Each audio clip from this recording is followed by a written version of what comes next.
नमस्कार, कसे आहेत सगळे? बरे आहेत ना? तुमच्या इच्छा, आकांक्षा, मनोकामना गणपती बाप्पा पूर्ण करू देत आणि तुमचा हा दिवस खूप छान जाऊ दे.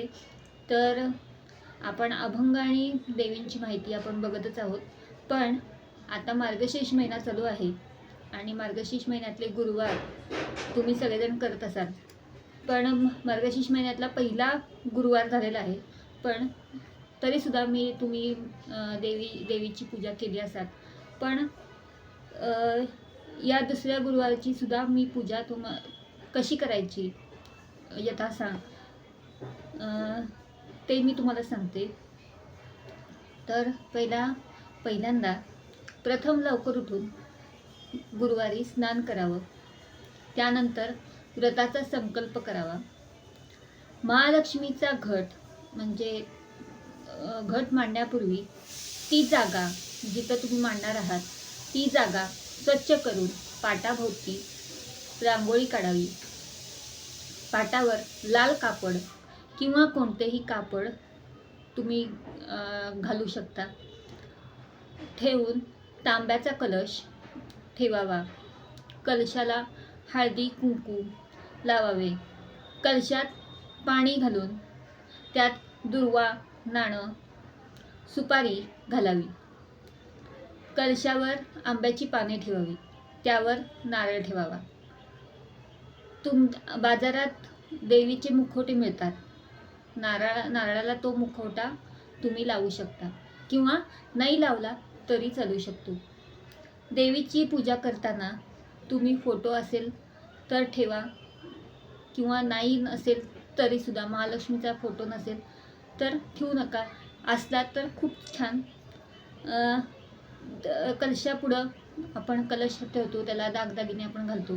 त्याच्यासमोर 5 विडे ठेवायचे. त्याच्यावरती फळं ठेवायची, केळी ठेवायची आणि गणपती त्याच्या आधी देवीची पूजा करायच्या आधी सुपारीचा गणपती करायचा.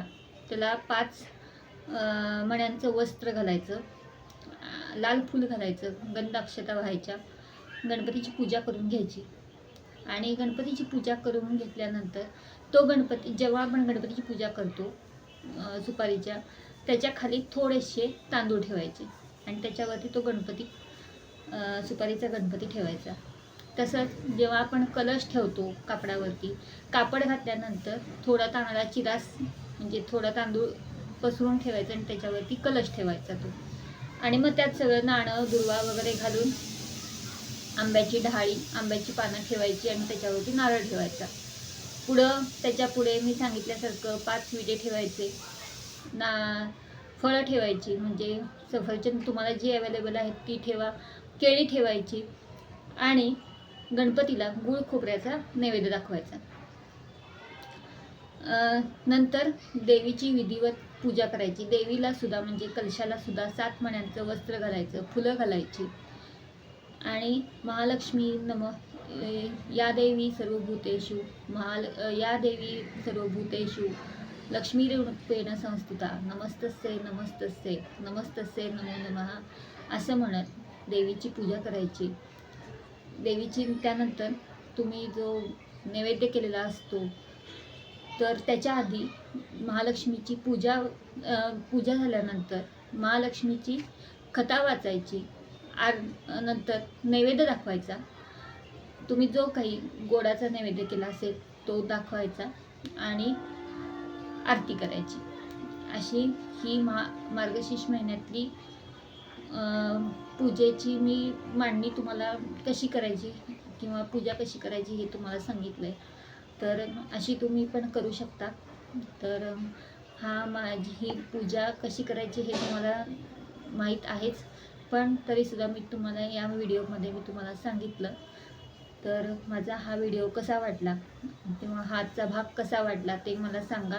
जर व्हिडिओ आवडला असेल तर लाईक करा आणि जर असेच माहिती, देव्यांची माहिती, अभंग किंवा असेच काही पूजांची माहिती तुम्हाला हवी असेल तर माझ्या चॅनलला हवी असेल तर माझ्या चॅनलला सबस्क्राईब करा. तुम्ही जेव्हा सबस्क्राईब कराल तर माझे असेच प्रत्येक व्हिडिओ तुमच्यापर्यंत येतील. तर आपण पुढच्या भागात अभंग बघणार आहोत. आणि माहीत नसलेल्या देवींची आपण माहिती बघतोय, तर त्या देवींची माहितीसुद्धा बघणार आहोत. तोपर्यंत या देवी सर्वभूतेषु लक्ष्मीरूपेण संस्थिता नमस्तस्यै नमस्तस्यै नमस्तस्यै नमो नमः.